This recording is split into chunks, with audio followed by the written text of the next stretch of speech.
Mais merci de m'avoir accueilli.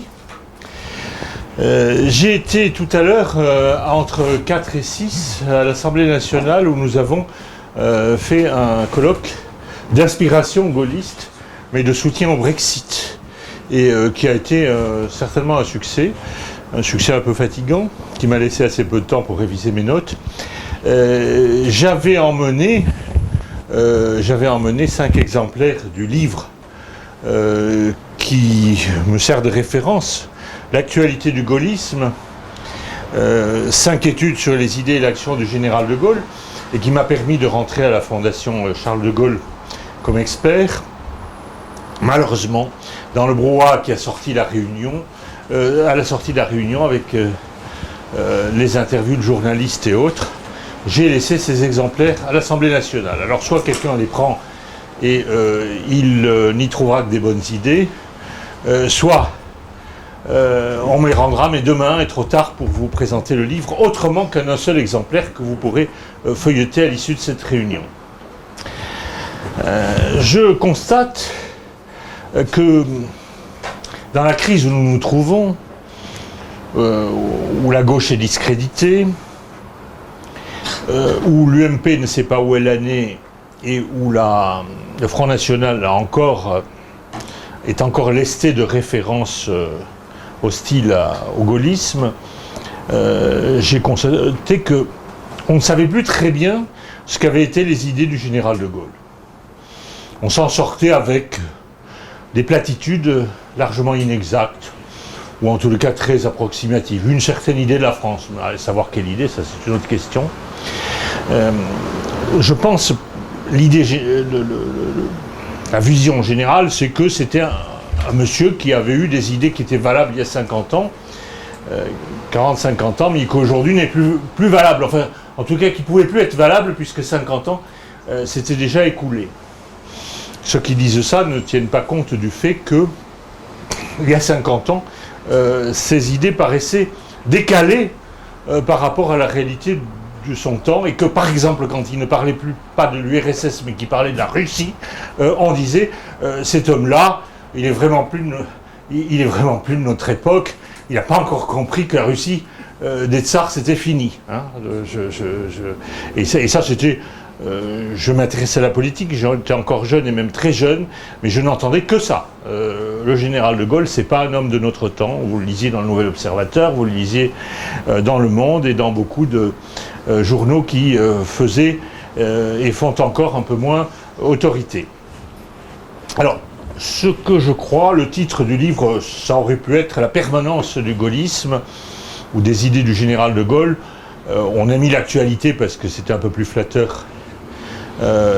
L'éditeur préférait ça. Mais ce que je crois, c'est que le général de Gaulle n'avait pas beaucoup d'idées, mais qu'il en avait 4 ou 5 tout à fait fondamentales, probablement inspirées d'Aristote, que je salue au passage, puisqu'il est l'inspirateur de votre cercle. Et d'ailleurs, si vous appelez cercle Aristote, c'est peut-être pour pas dire cercle de Gaulle, hein, c'est possible ça. Je n'en sais rien. Mais 4 ou 5 idées fortes, et qui n'étaient pas à lui spécialement, qui font partie des fondamentaux anthropologiques, qui s'appliquent certainement à un chef de tribu quand il veut gouverner sa tribu, qui s'appliquent à un chef de cité à l'époque de la Grèce, et qui s'applique à un chef d'État aujourd'hui, dans quelques parties du monde où l'on se trouve. Alors, le point de départ, vous ne m'avez pas donné un tableau, mais ça fait rien, on s'en passera. Le point de départ de la politique, c'est que c'est l'art de diriger, pour un homme, de diriger un groupe. Et on va faire qu'égrener des évidences. Et d'ailleurs, quand vous entendiez le général de Gaulle et ses conférences de presse, que vous pouvez retrouver sur Internet, sur le site de l'INA, pas très bonne d'ailleurs, je pense que ce site pourrait être mieux tenu, mais enfin c'est comme ça, vous avez l'impression qu'il égrène des évidences, et qu'il met les pieds dans le plat, tout juste il ne vous dit pas que 2 et 2 font 4, et tellement les références qui sont les siennes sont fondamentales. Alors, un groupe et un chef du groupe. Quand on dit un groupe, c'est en Europe, aujourd'hui, les nations. Mais ça ne veut pas dire que les principes dont il s'inspirait n'étaient pas valables pour Périclès à la tête de la cité d'Athènes. D'ailleurs, il n'était pas formellement à la tête, il était un leader de fait, comme on dit, mais pas de droit. Ça ne veut pas dire que ça ne s'applique pas à des chefs de république qui émergent dans la confusion d'une république. Et ça ne préjuge pas du régime. Ça peut être un roi, quand le roi a la plénitude de l'autorité, mais s'il n'a pas la plénitude de l'autorité, il a néanmoins des attributs du chef. Ça peut être un président du Conseil, comme l'a été Clémenceau, par exemple, en 1917-1918. Et ça peut être un Premier ministre qui est officiellement sous l'autorité hiérarchique d'un roi, comme l'était Sir Winston Churchill, mais qui n'en était pas moins un grand chef. Pas seulement chef de guerre, mais chef tout court. Quand on dit un chef, je crois que le général de Gaulle était très pragmatique. Il n'avait pas instauré en règle qu'il fallait qu'il y ait des nations sur le modèle français dans le monde entier.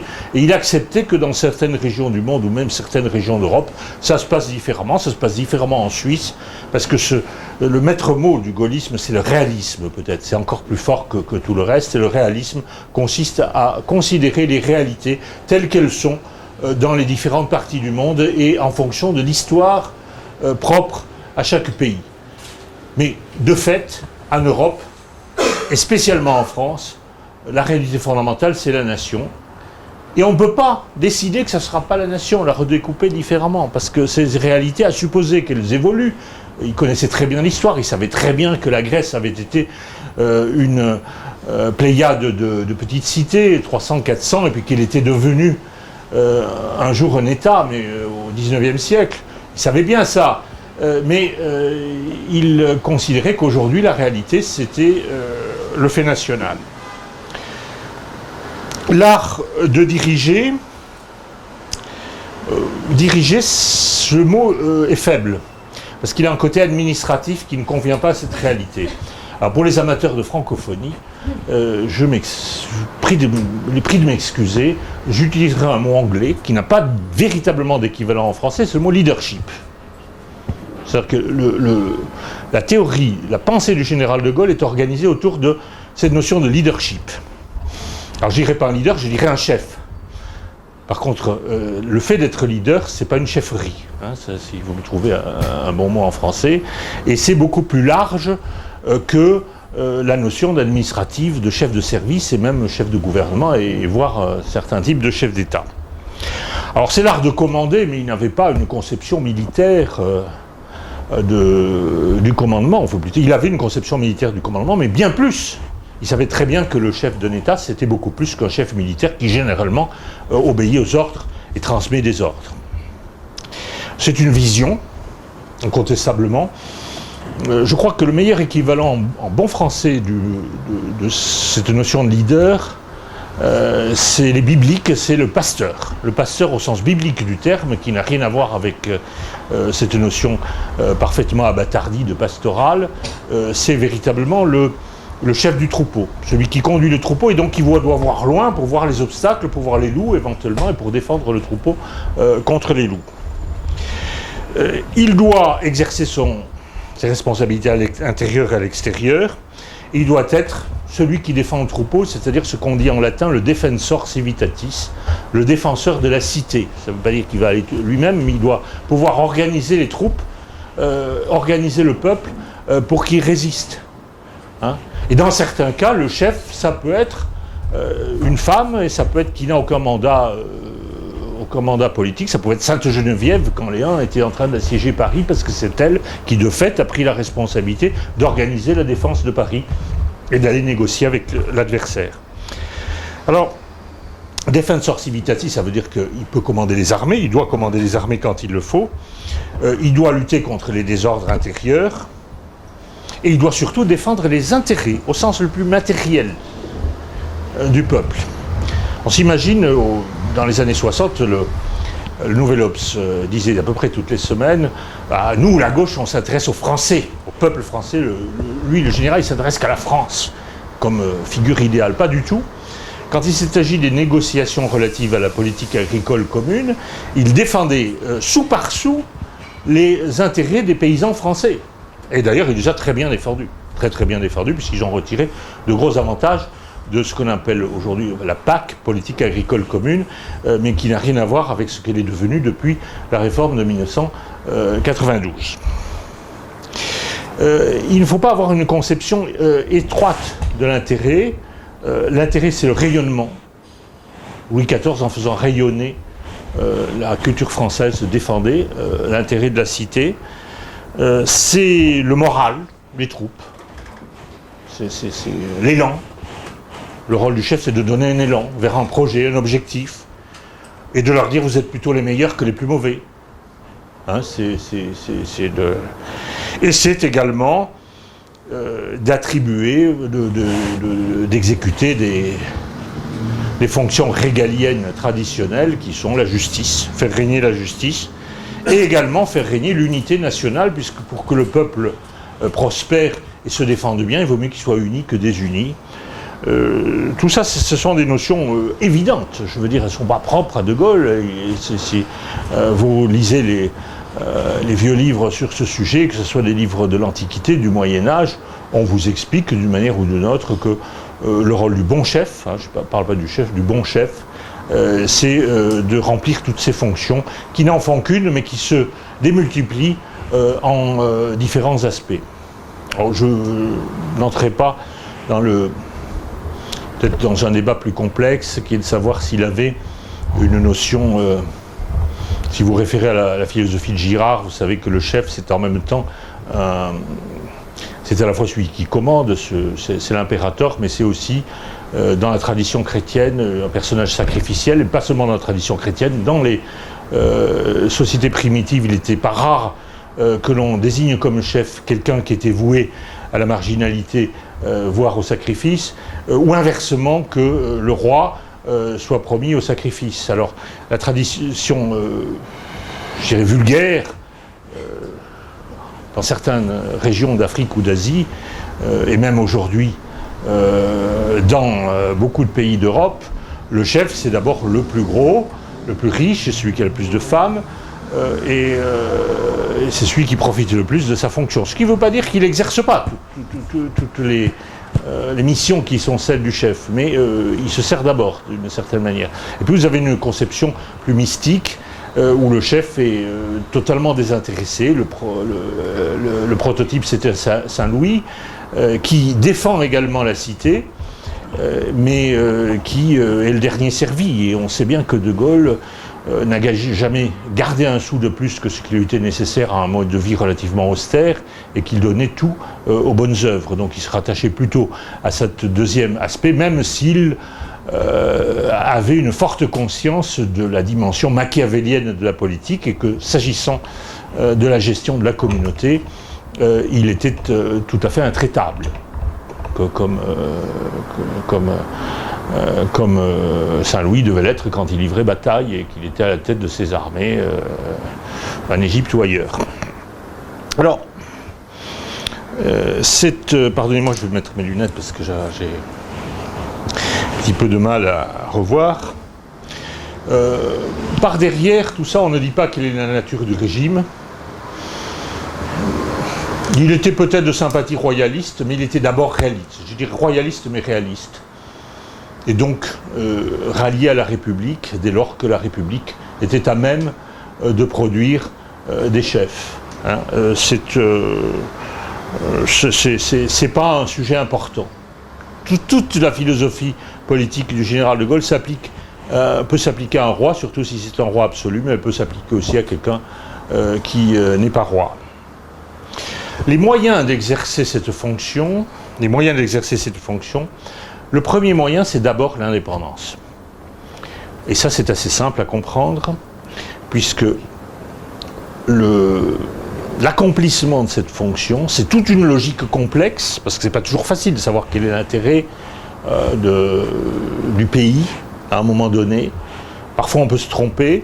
Et en tous les cas, c'est un intérêt complexe parce qu'il faut prendre en compte des dizaines de facteurs économiques, sociaux, culturels, les intérêts de telle ou telle classe sociale, les intérêts des pays voisins et autres. Mais il est clair que cette fonction ne sera bien assurée que s'il n'y a interférence d'aucune autre logique. Aucune autre logique. Qu'est-ce que peuvent être les logiques concurrentes ? D'abord, les intérêts de certaines classes sociales. Intérêts de la finance, par exemple. Dès lors que la finance prend le pas sur la politique, De Gaulle répondait la politique de la France ne se fait pas à la corbeille, ce qui lui a valu une singulière impopularité dans le milieu, non pas financier, il n'était pas très puissant le milieu financier à l'époque, dans les années 60, d'abord parce que la plupart des banques françaises étaient nationalisées et qu'elles n'étaient pas assujetties à des milieux financiers d'outre-Atlantique comme aujourd'hui. Mais par contre, le milieu industriel, le patronat, n'aimait pas beaucoup tout ça. Les églises, il n'était pas aimé par le patronat, il n'était pas aimé par le clergé non plus. Il y avait, tout en étant extrêmement attaché à la religion catholique, y compris dans sa vie privée, le général de Gaulle a été détesté par la grande majorité du clergé, quand il était à Londres, bien sûr, mais même ça a continué entre 1958 et 1968. Bon, il n'est jamais embêté, simplement il n'aimait pas le genre d'homme qu'il était, totalement indépendant d'esprit, et qui savait qu'il devait être indépendant d'esprit pour être tout à sa mission, qui est le service de la communauté dont il avait la charge, qui s'appelait la France. Donc cette position, cette posture exclut toute forme de cléricalisme classique ou de forme de cléricalisme moderne sur lequel on reviendra, qui est l'idéologie, le service d'une idéologie, le service, on peut en parler tout de suite, le service d'un projet collectif où vous ne pouvez pas à la fois être chef d'État et réaliser une grande œuvre qui sera construire le socialisme, construire l'Europe, construire ceci, construire cela, construire le bonheur humain. Parce que là, vous êtes en train de développer une logique ou de vous inscrire dans une logique qui va à un moment interférer de manière contradictoire avec la fonction éminente et première qui est de défendre les intérêts de la communauté, de la collectivité. Ça, c'est tout à fait fondamental. Alors, ça peut être toutes les féodalités, féodalité financière, mais également syndicale, médiatique et autres. Et le général de Gaulle était attaché au rôle de l'État,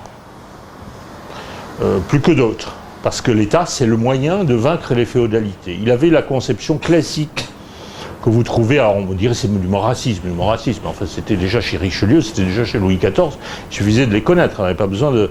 je ne crois pas qu'il avait une estime folle de Charles Maurras, parce qu'il ne devait pas y apprendre grand-chose qu'il n'ait déjà su sur ces sujets-là. Toujours est-il que, vous savez que dans les questions d'autorité, il y a un grand livre qu'il connaissait très bien parce que c'était un de ses philosophes de référence, de Bergson, qui s'appelle Les deux sources de la morale et de la religion, mais qui veut ici les deux sources de l'autorité. On a opposé le charisme à l'institution. L'institution, c'est l'État, c'est l'hierarchie administrative, sans âme, généralement. L'État est un monstre froid, le plus froid des monstres froids, dit-on. Et puis le charisme d'un chef qui, à un moment donné, bouscule ces structures, ou se substitue à ces structures quand elles sont en déliquescence et en décomposition. Et il y a une espèce de dialectique, où dans les moments de crise, c'est le charisme qui joue, dans les moments de routine, c'est plutôt l'institution. En tous les cas, le chef, il n'y a pas d'institution qui ait été créée et suscitée par un chef, comme lui-même a créé les institutions de la Ve République. Et ensuite, ces institutions, même s'il n'y a pas de grand chef, même si elles doivent continuer leur lancée sur l'inertie, aussi longtemps que ça dure, jusqu'à ce que l'impulsion initiale soit complètement épuisée, ce que nous avons probablement en grande partie aujourd'hui. Alors, il était pour cette conception classique de l'État, l'État qui doit être à la fois une autorité respectée, et tout le monde doit se faire respecter, et en même temps un arbitre, un garant des droits. Pensait-il que l'État devait s'occuper de tout? Il était certainement moins libéral qu'on ne l'est aujourd'hui. Parce que sur ces sujets-là, je crois qu'il était homme de son temps. Et à cette époque-là, à partir de 1930 jusqu'en 1975, personne ne conteste dans aucun régime la nécessité d'une intervention de l'État pour réguler l'économie, plus ou moins forte, que ce soit le New Deal aux États-Unis, ensuite les politiques de l'après-guerre, les socialistes, les démocrates chrétiens, j'oublie les régimes fascistes et le régime nazi qui était également fondé sur une forte intervention de l'État, sans compter le modèle soviétique où l'État faisait tout, alors pour le coup. Alors, il était certainement homme de son temps, partisan à la fois de l'économie libérale et de l'économie planifiée, sachant que le curseur est un petit peu arbitraire. Je vous raconte une anecdote, on croit qu'il n'était pas tellement libéral, mais un jour en Conseil des ministres, je crois que c'est Maurice Bokanovski, a proposé, qui était ministre de l'Industrie, a proposé que l'État investisse pour fabriquer une voiture de course, parce qu'à l'époque, sur les circuits, on entendait parler d'Alfa Romeo, de Ferrari, de Lotus, et il n'y avait pas de voiture de course française. Et cette proposition a été balayée d'un revers de la main par le général qui considérait que l'État n'avait pas à s'occuper de choses aussi frivoles, qu'il devait s'investir dans les grands fondamentaux, l'électricité, l'atome, à la rigueur l'industrie aéronautique. Je pense qu'il avait tort. Il avait tort parce que en réalité, l'industrie automobile française a souffert et souffre encore, 50 ans après, de ne pas avoir un modèle de luxe de référence qui tire l'image de la voiture française, comme Ferrari a pu longtemps tiré, ou Porsche ont pu tirer l'image de leur industrie automobile respective. C'est anecdotique, mais c'est pour vous dire qu'il n'était pas un esprit systématique sur ces sujets-là, et qu'en tous les cas, il concevait très très bien que l'État devait s'auto-limiter, tant pour respecter les droits des hommes et les droits des individus, qui ne remontaient pas pour lui à la Révolution française, mais probablement au Moyen-Âge et à la féodalité, et puis probablement au christianisme aussi. Et d'autre part, que l'État devait limiter son intervention dans l'économie, parce que le marché assurait une grande partie de la régulation. Alors, c'est la seule différence que je vois avec Chateaubriand. Chateaubriand est un de ces grands inspirateurs. Il faut pas, les inspirateurs de Général de Gaulle, il ne faut pas en chercher. Il y a probablement Aristote, parce qu'Aristote, il a été chez les Jésuites, et les Jésuites, Ignace de Loyola disait, comme saint Thomas d'Aquin, que dans toutes les affaires qui ne sont pas strictement religieuses, il ne fallait jamais s'éloigner d'Aristote. Donc il y a bien une imprégnation, je ne sais pas laquelle, mais il y a probablement le pragmatisme et le réalisme. Il était très inspiré par Chateaubriand, par Péguy et par Bergson et Barrès. Bergson, c'est autre chose parce que Bergson ne s'est pas beaucoup occupé de politique, et Barrès. Et Chateaubriand avait à peu près la même philosophie, avec peut-être une faiblesse pour le désordre féodal que n'avait pas de Gaulle, qui était plutôt admirateur de la reconstruction de l'État au travers de Richelieu, Mazarin et Louis XIV. Voilà, ce sont des nuances. Je me demande personnellement si cette confiance en l'État n'a pas amené à faire excessivement confiance à la haute technocratie qui venait de trouver une impulsion extraordinaire grâce à la création de l'ENA. C'est un énarque qui vous parle, créé en 1945. Ce n'était pas son idée, c'était une idée qui était dans l'air du temps, mais l'ENA était en plein essor. Je ne suis pas sûr qu'il ait mesuré la capacité de délire des logiques administratives livrées à elles-mêmes. Ça, c'est une opinion personnelle. Il les avait parfaitement mesurées s'agissant de la seule administration qu'il connaissait bien, c'était l'armée, dont il se méfiait terriblement. Par contre, les ponts et chaussées n'ont pas trop déliré, ils ont fait des routes, maintenant ils font des autoroutes là où il n'y en a pas besoin, mais enfin, parce que l'administration, c'est comme l'idéologie, ça poursuit une logique et ça ne s'arrête jamais tant que vous ne lui dites pas stop. Hein. Alors, c'est une question que je pose. Et puis à l'époque, il y avait quand même du bon sens dans la haute administration, et puis il y avait de l'honnêteté, il y avait de la rigueur, il y avait de l'impartialité. Enfin, il y avait aussi parfois un peu d'excès.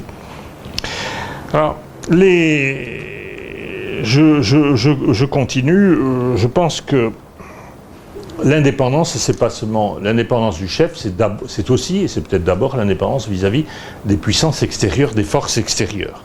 Forces financières, mais également par rapport aux autres États.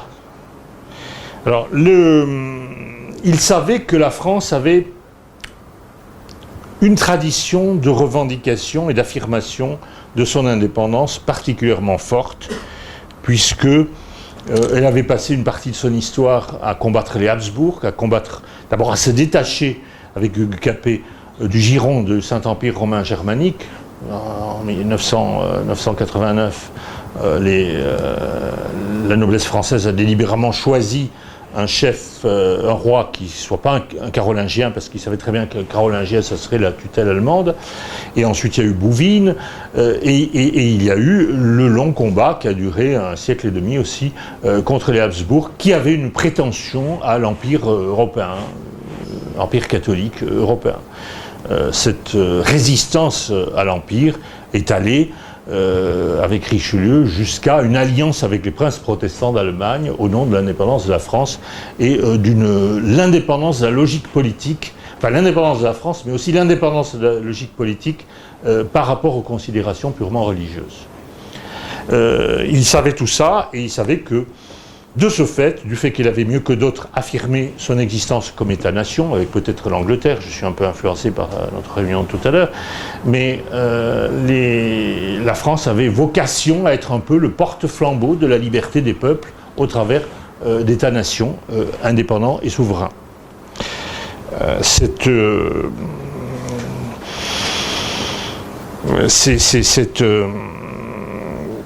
Donc en réalité, il y a aussi un lien entre les féodalités internes et les puissances externes, parce que quand l'État s'affaisse, quand l'État est livré aux féodalités, comme ça a été le cas au XVIe siècle, deuxième moitié du XVIe siècle, vous aviez des guerres de religion, mais vous aviez un parti espagnol, un parti anglais qui se disputaient dans les rues de Paris. Hein, et donc, pour qu'il y ait un parti français et qu'il ne soit que français, il fallait réaffirmer l'autorité de l'État et donc vaincre, non pas d'abord les puissances extérieures qui voulaient se mêler de nos affaires, mais vaincre les féodalités internes. Alors, rôle de la France comme avocat et porte-drapeau de la liberté des peuples la place, et elle a été placée dans l'histoire, dans une fonction qui est tout à fait fondamentale, c'est d'être l'anti-empire. À l'opposé de l'État, État-nation, de la nation d'abord, avec son instrument l'État, il y a l'empire. Et l'empire, dans la pensée du général de Gaulle, c'est quelque chose de mauvais. Pourquoi ? Parce que l'empire prétend fédérer, réunir, y compris par l'autorité, parce que c'est pas toujours gentil un empire, c'est même rarement gentil, différents peuples, sous une seule autorité, comme l'avait fait l'empire d'Alexandre, comme l'avait fait l'empire romain, comme avait tenté de le faire l'empire carolingien, plus modestement, comme tentèrent de le faire d'autres plus tard, jusqu'au XXe siècle. Alors, pour lui, l'empire, c'est une réalité artificielle, parce qu'elle n'est pas en harmonie avec le caractère civilisationnel, j'ose pas dire ethnique, mais enfin civilisationnel, parce que s'agissant de la France, le caractère ethnique s'était effacé en partie, ou un petit peu, au cours des siècles, mais en tous les cas, la réalité d'une commune civilisation qui fonde l'État-nation n'existe pas dans l'Empire, ce sont des peuples étrangers les uns aux autres qui sont sous la même férule. Et donc c'est artificiel. La seule réalité durable, c'est le peuple, ce sont les peuples, et ils finissent toujours par avoir raison. Et les empires finissent toujours par se disloquer au bout d'un certain temps, généralement compté. Compté peut-être plus au XXe siècle qu'au IIIe siècle.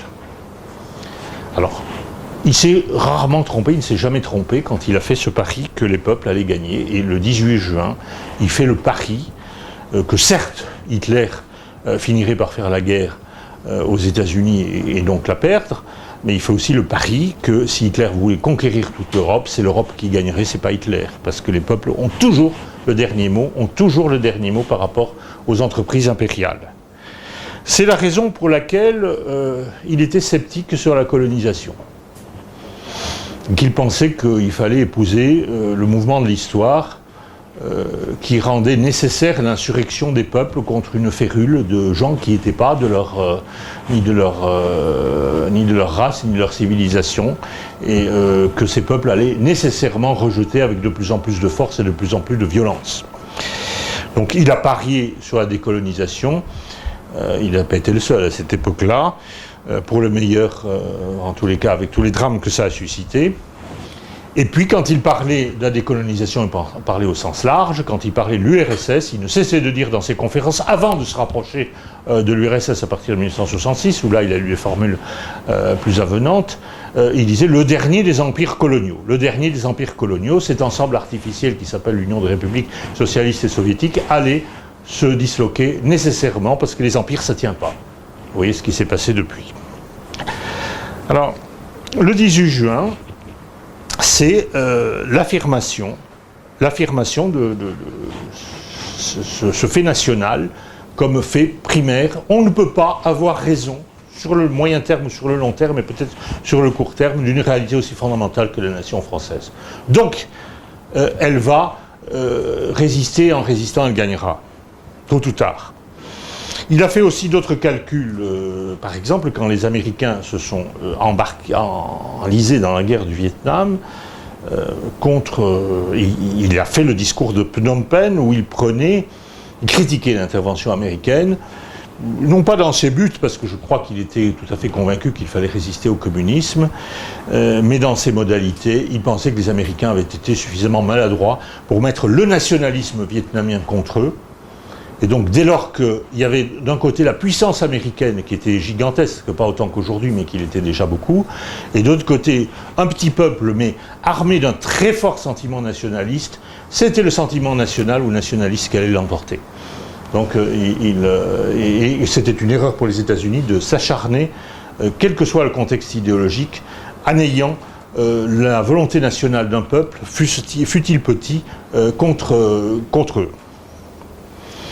Et puis, il n'a pas l'Empire américain, il a aussi effectué des secousses contre l'Empire américain, pensant que les blocs allaient progressivement se disloquer. Là, il ne s'est pas trompé dans l'immédiat, mais aujourd'hui, on ne peut pas dire que les blocs, ou le bloc unique, se soit disloqué, mais il pourrait peut-être faire le même pronostic, et ce pronostic pourrait marcher, même s'il n'en a pas l'apparence aujourd'hui.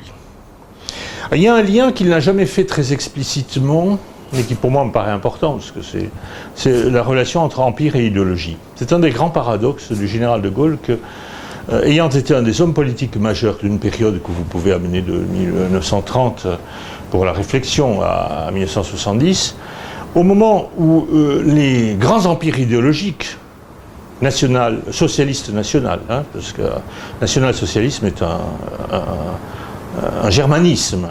Quand vous traduisez en français, vous dites ça, socialisme national. Le communisme, je ne parle pas du fascisme italien, qui était une entreprise beaucoup plus modeste, ont régné sur une partie de la planète, et puis bien entendu le maoïsme en Chine, qu'il n'ait pas de réflexion propre sur ce phénomène idéologique. Parce que pour lui, c'était un phénomène impérial.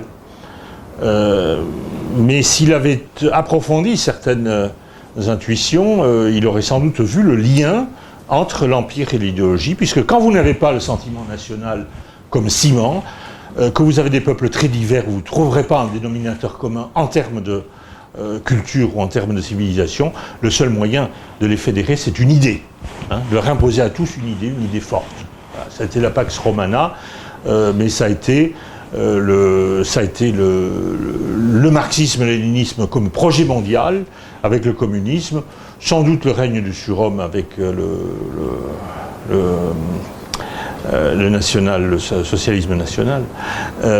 Ça peut être beaucoup de choses, mais l'idée que l'idéologie est un complément assez automatique de l'empire, et qu'en revanche un État-nation peut se passer d'une idéologie forte, ne peut pas se passer d'une certaine idéologie, le drapeau, la devise nationale, les traditions, l'histoire, mais il n'a pas besoin d'une idée forte pour se fédérer.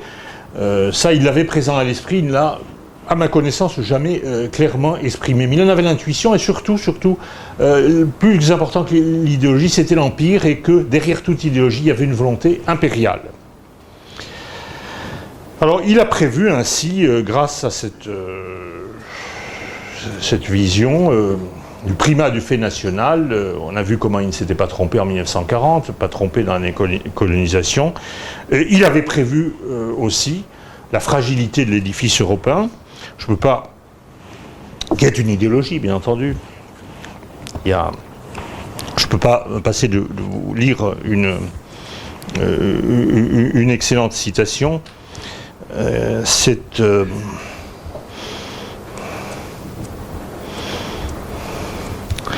Je vois, dit-il, l'Europe comme un ensemble de nations indestructibles. J'espère qu'elles sont indestructibles.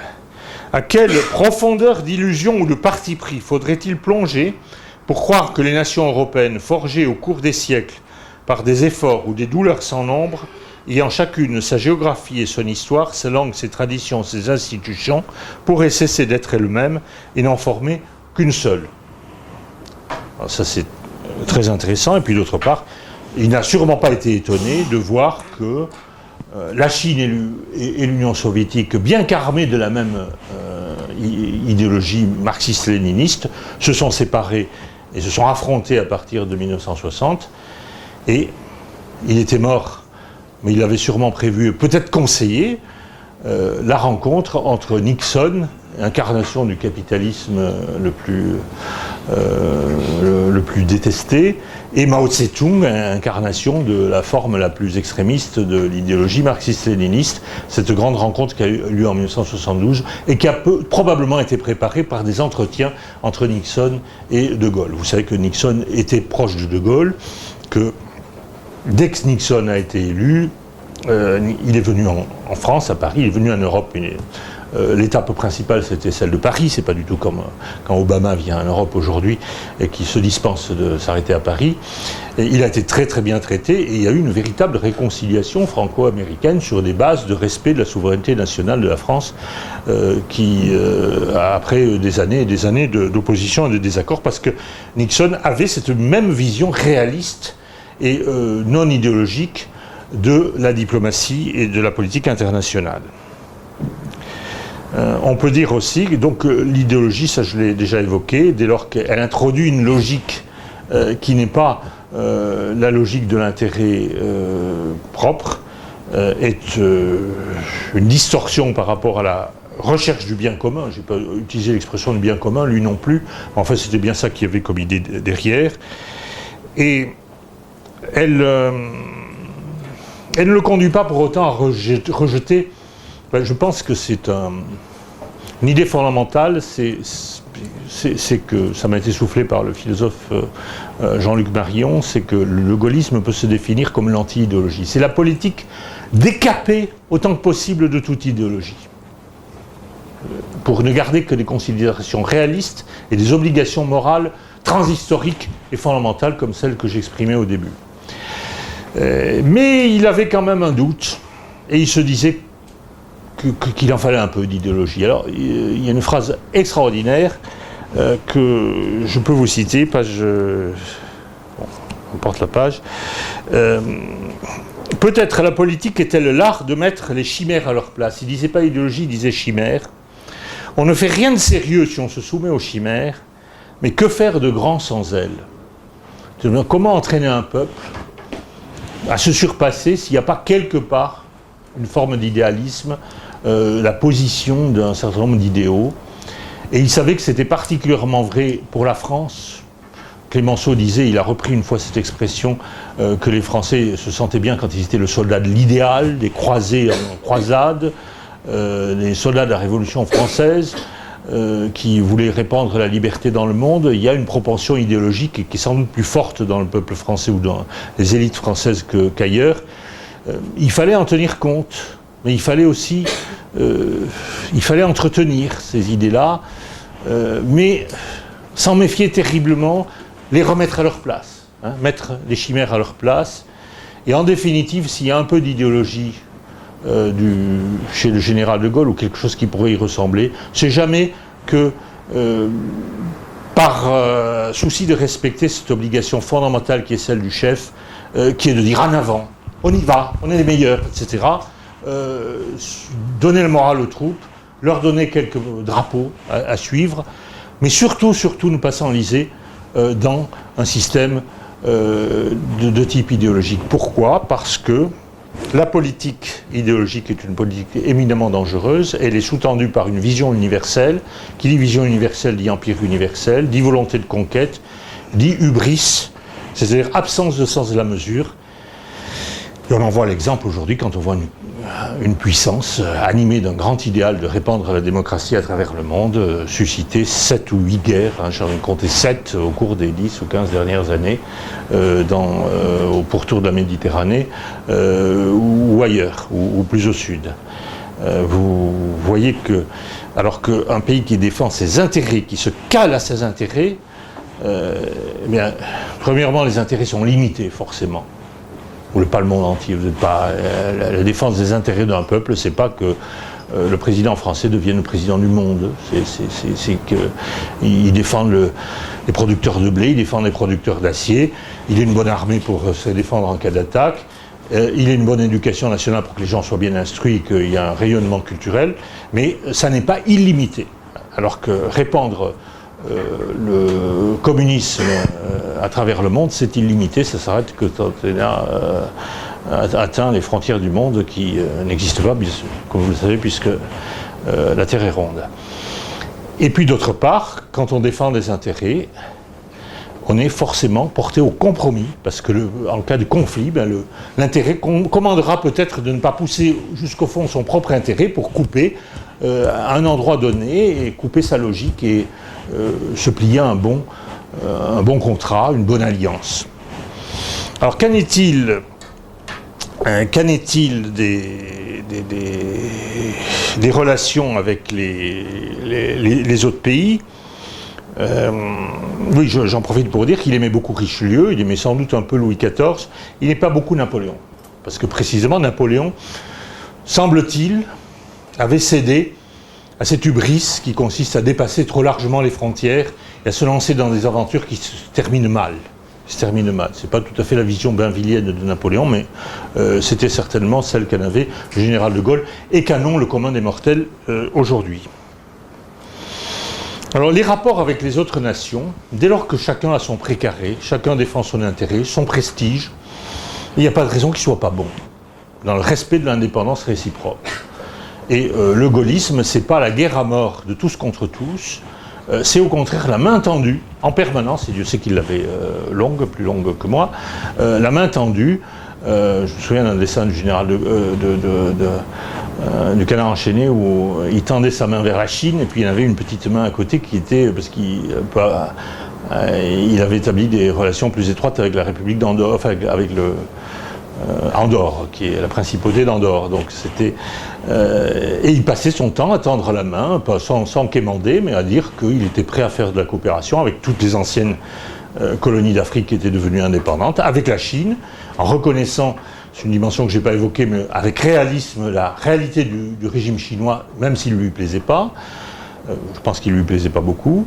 Et cette capacité de coopération, il a même proposé aux États-Unis, puisque avec Nixon, 3 mois avant son départ, la réconciliation était faite. Et, il a fait une tournée triomphale en Amérique latine. Il pensait qu'il pouvait y avoir de la coopération entre la France et tous les pays du monde. Et donc il n'était pas dans une logique de guerre, une guerre permanente, sans angélisme pour autant, puisqu'il savait que la France était faite à coups d'épée et que sur le continent européen, l'ajustement entre les prétentions des différentes nations avait fait l'objet de longs tâtonnements qui s'étaient traduits par des guerres limitées, mais des guerres où chacun était allé au plus loin qu'il pouvait, jusqu'à aboutir à un compromis avec les autres peuples qui constituaient le continent. Il n'est pas hegelien, en ce sens que la violence est la clé de l'histoire et porteuse d'idées, mais ça ne veut pas dire qu'il évacuait la violence et le fait militaire de sa vision des relations internationales, bien au contraire. Il pensait aussi que ces relations, tout en défendant l'égalité des nations et l'égalité des peuples, il pensait aussi que sa position était... il y avait quand même une certaine hiérarchie, hein, mais il n'affirmait pas. La France était titulaire de la bombe nucléaire. Bon, il n'était pas contre la prolifération, pas pour non plus, mais il ne s'est pas beaucoup exprimé sur ce sujet. En tous les cas, il était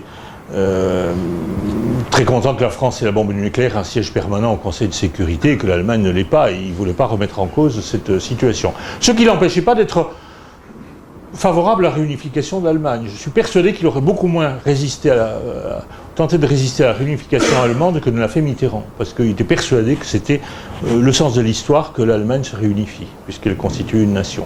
Nation à surveiller de près, à encadrer, mais nation quand même, voilà, qui avait pour objectif de créer un État.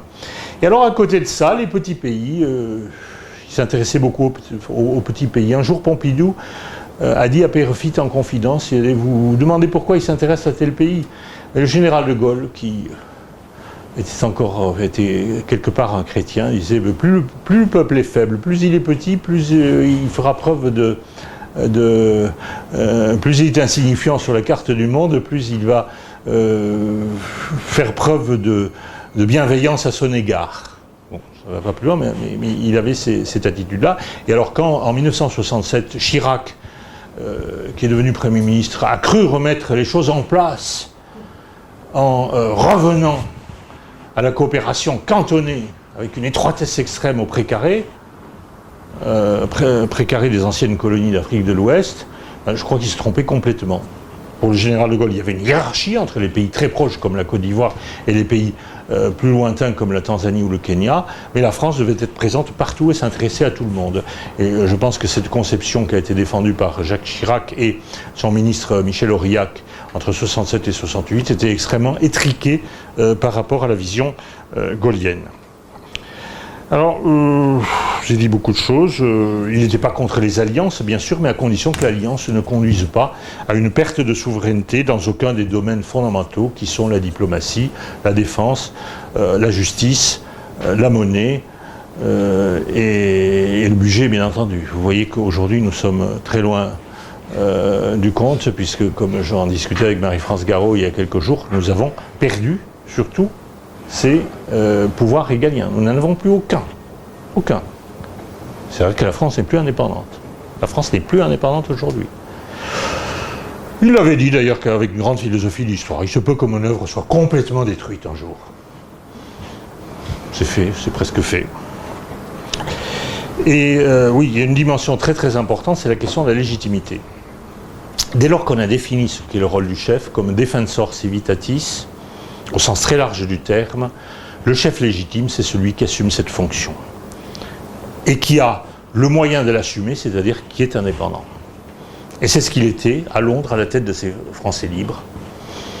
Et Vichy, sa légitimité n'était pas de s'être fait voter les prêts à un pouvoir au mépris des valeurs républicaines, comme on dit. Sa légitimité, c'était sous la botte étrangère, et donc de ne pas avoir la capacité de servir le peuple comme doit le faire un vrai chef, puisqu'il n'était pas libre de ses mouvements, il était conditionné par la présence, par le traité d'armistice et par la présence des forces allemandes en France, et que tant qu'il était dans cette situation-là, il n'avait pas la légitimité. Alors c'est pas lui qui l'a formalisé, mais c'est un jésuite qui s'appelait le père Gaston Fessard, qui a écrit un livre contre Pétain qui s'appelle Le Prince esclave, qui est un paradoxe, mais un prince ne peut pas être esclave, par définition. Et donc, la première condition de la légitimité, c'est d'être libre. Il y a... répond à une question actuelle aujourd'hui. Vous voyez que, quand on fait la liste des problèmes de la France, budgétaire, la dette, l'immigration, l'insécurité, la dislocation des provinces, les dépenses publiques qu'on n'arrive pas à contrôler, spécialement les dépenses sociales, l'éducation qui fout le camp, etc. Et il y a des gens qui vous proposent un catalogue de tout ce qu'il faut faire pour régler ces problèmes. Ce catalogue est généralement un peu doloriste et pénitentiel. Nicolas Baveret disait par exemple que la France, pour se remettre, elle a besoin de 20 ans de rigueur, et puis 20 ans de pénitence. Bon, c'est ce que disait Pétain. La politique de Pétain, c'était la France n'a qu'à rentrer en elle-même, puisqu'elle a perdu la guerre et qu'elle doit faire repentance. Les premiers qui auraient dû faire repentance, tout à fait entre nous, qui sont les seuls responsable de cette défaite, c'est le grand état-major, c'est-à-dire 20 personnes qui sont retrouvées autour de lui au pouvoir à Vichy, et personne d'autre. Parce que nous avions une excellente armée et des soldats très courageux.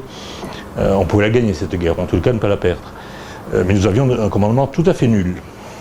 Alors ce commandement tout à fait nul, au Japon, il se serait fait harakiri de lui-même sans qu'on leur dise. À Athènes, l'Assemblée du peuple aurait voté sa mise à mort, à main levée. Là, en 1940, ils prennent le pouvoir, le 17 juin, et ils disent au peuple français, c'est de votre faute à cause de vos vices, de votre laisser-aller, votre décadence morale, etc., etc. Bon, je ferme la parenthèse, qui n'est pas le cœur de notre sujet. Mais ce qui est certain, c'est que dans l'idée de Pétain, la France doit d'abord se réformer elle-même, et puis ensuite, au bout de 10 ans, de 20 ans, elle pourra redresser la tête et parler haut, et exister dans l'empire germano-européen.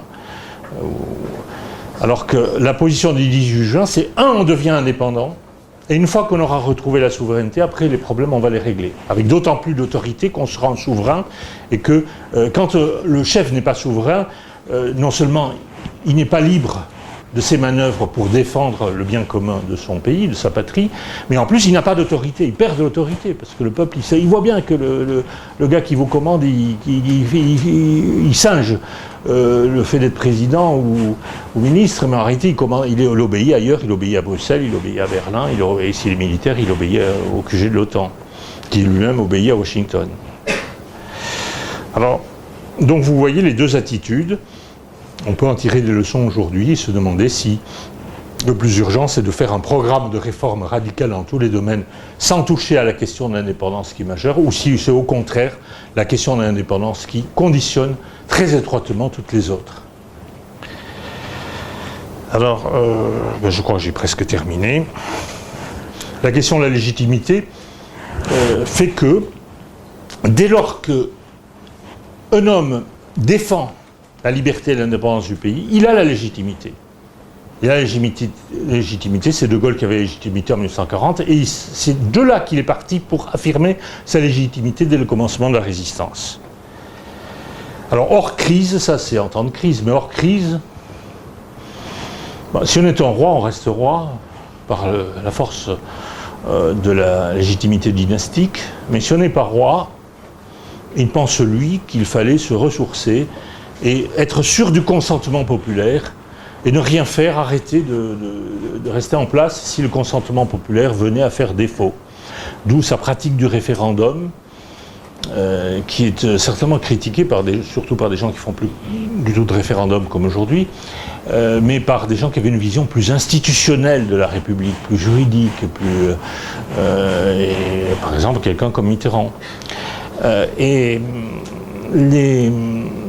Il est remarquable qu'il est parti en 1969 parce qu'il a été désavoué par un référendum. Donc vous voyez que les deux sources de la légitimité étant l'exercice effectif de la fonction de chef, 1940, il arrive au pouvoir, et c'est l'acceptation par le peuple de cette fonction, 1969, il quitte le pouvoir dès lors qu'il n'y a plus d'acceptation. Bien que le référendum était un peu spécial, que ce qu'il demandait d'approuver, c'était pas forcément parfait, mais enfin, ça, c'est une autre question. Alors, il y a d'autres sujets qu'on pourrait aborder, sur lesquels je ne me suis pas étendu, la participation. Il a beaucoup tenu à la participation. D'abord, il était... je ne sais pas quelle est la part de son souci de l'unité nationale, son rejet des classes sociales, son rejet des divisions de classes, qui est fondamental parce que le rôle du chef, c'est de faire l'unité du peuple. L'influence de la doctrine sociale de l'Église, qui voulait dépasser depuis le XIXe siècle, au moins depuis l'encyclique Rerum Novarum, et peut-être avant, l'opposition entre le capitalisme et le socialisme, auquel il adhérait à travers des figures comme Patrice de la Tour du Pin, ou même Albert de Mun, qui ont eu plus d'influence sur lui que Maurras, incontestablement. Je ne sais pas. Je ne suis pas sûr que c'était tout à fait essentiel. Tout à fait essentiel. En tous les cas, ça n'est important que quand ça se rapporte à la fonction du chef. Et la fonction du chef, c'est beaucoup de choses, mais aussi et d'abord défendre l'unité nationale. Et ça, il peut le faire que s'il est indépendant, parce que s'il n'est pas indépendant, les factions vont se proliférer et se déchaîner. Voilà. On peut peut-être terminer là-dessus. Hein. Je pense que je vous ai dit l'essentiel.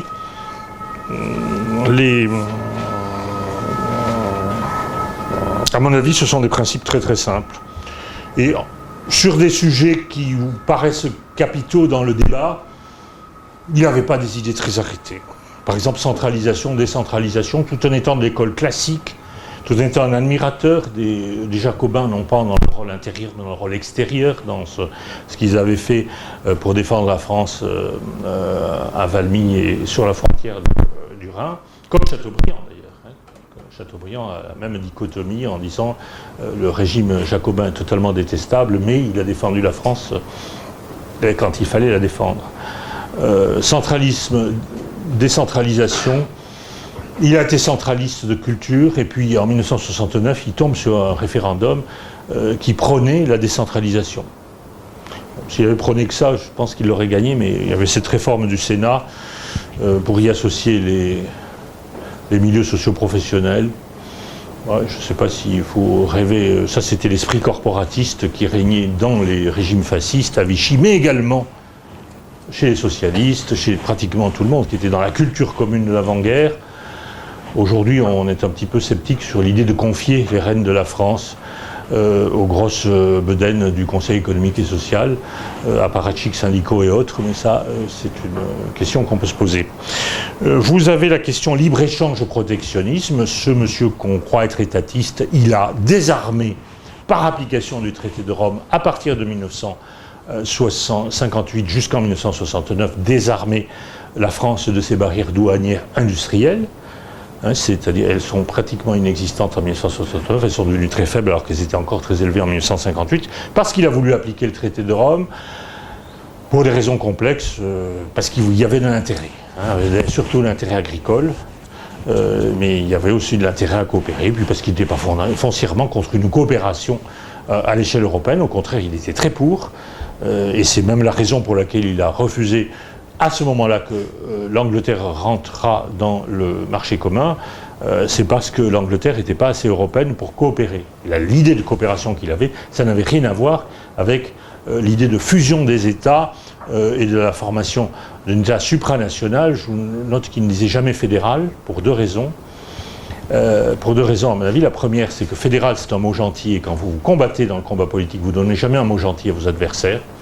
Vous lui leur donnez un nom un peu abracadabrant, comme supranational, ça faisait la véritable machine. La deuxième raison, en était-il conscient, c'est que moi je pense, mais ça c'est mon idée à moi, que l'entreprise européenne est une entreprise idéologique, et que l'idéologie, dès lors qu'il s'agit de faire passer des idées qui sont au centre vers la périphérie, de les imposer contre la nature, contre le peuple, etc., ça ne peut pas être décentralisé, ça ne peut pas être fédéral.